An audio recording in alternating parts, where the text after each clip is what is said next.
Hello and welcome. Today we're diving into a really complex and sensitive topic that sits right at the heart of modern India, and we're basing our analysis on an editorial by P. Ramachandra.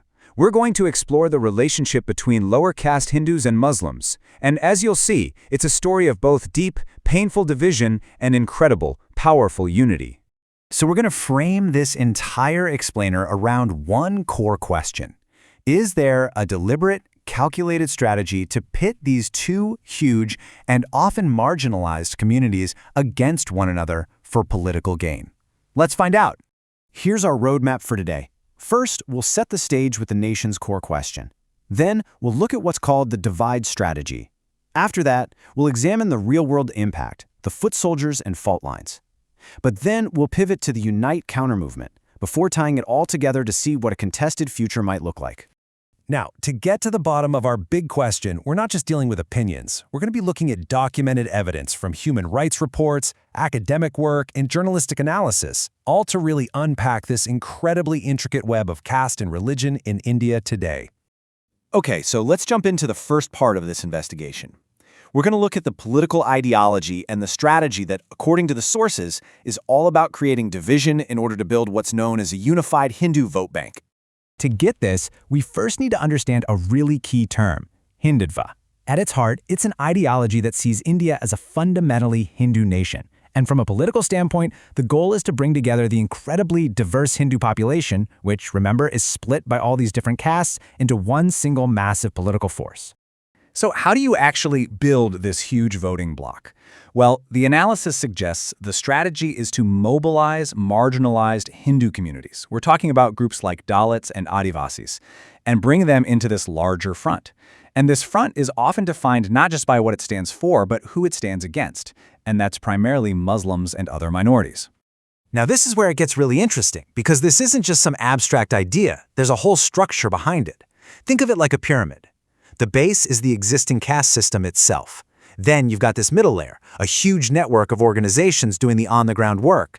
And sitting at the top is the political leadership, which draws all of its power and legitimacy right from that mobilized base. So that's the theory. But how does this strategy actually play out in the real world? Well, let's turn to the evidence, because it shows how this can create some very deep and often violent fault lines on the ground. Wow, just take a second to read that. This is a direct quote from a Human Rights Watch report about the 2002 Gujarat violence. It's a pretty shocking claim, alleging that marginalized Hindu groups were actively recruited to be the foot soldiers in attacks on Muslims. It really shows how an abstract ideology can turn into real street-level action. And according to these reports, this recruitment is part of a much bigger and really troubling pattern of exploitation. You see lower caste groups being used for the violence on the streets, but then they're often the ones scapegoated when the police get involved. Meanwhile, the actual organizers of the violence often face no consequences. So, and this is the crucial part, you see tensions that were about caste or class get cleverly redirected outward, and suddenly it's a Hindu versus Muslim conflict. A key psychological tool used here is this tactic of othering. Poor Hindu communities are basically encouraged to stop seeing Muslims as their neighbors or fellow citizens and start seeing them as direct competitors for things that are in short supply. We're talking jobs, government help, land. It creates this really powerful economic reason for division, which just makes the social and religious cracks even wider. But, and this is a really big but, that is not the whole story, not by a long shot.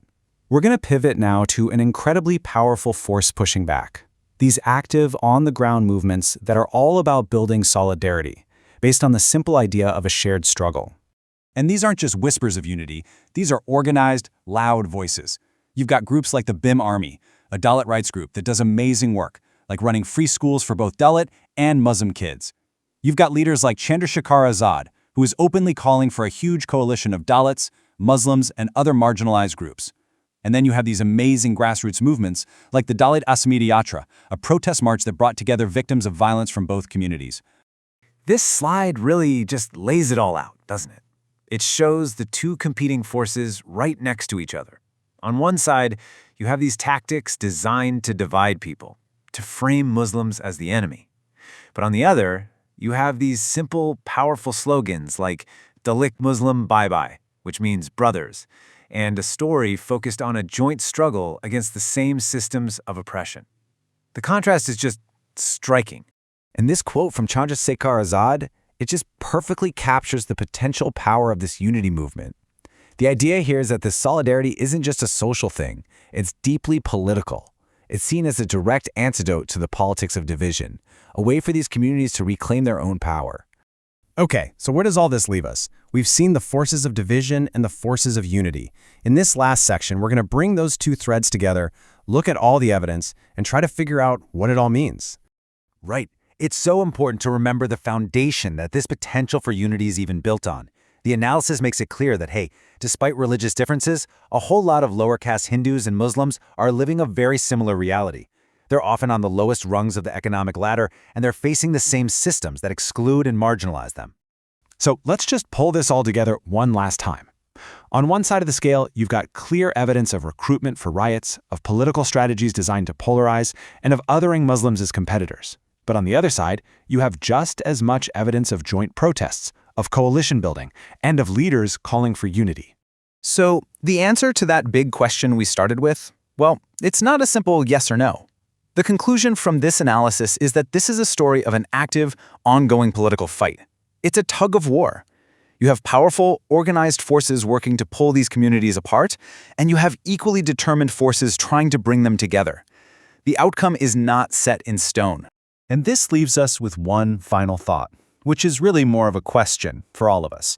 When you have communities that share such a long history of being pushed to the margins, what is it that finally decides whether they turn on each other as rivals or turn to each other as allies? It really comes down to which story wins, the story of division or the story of unity.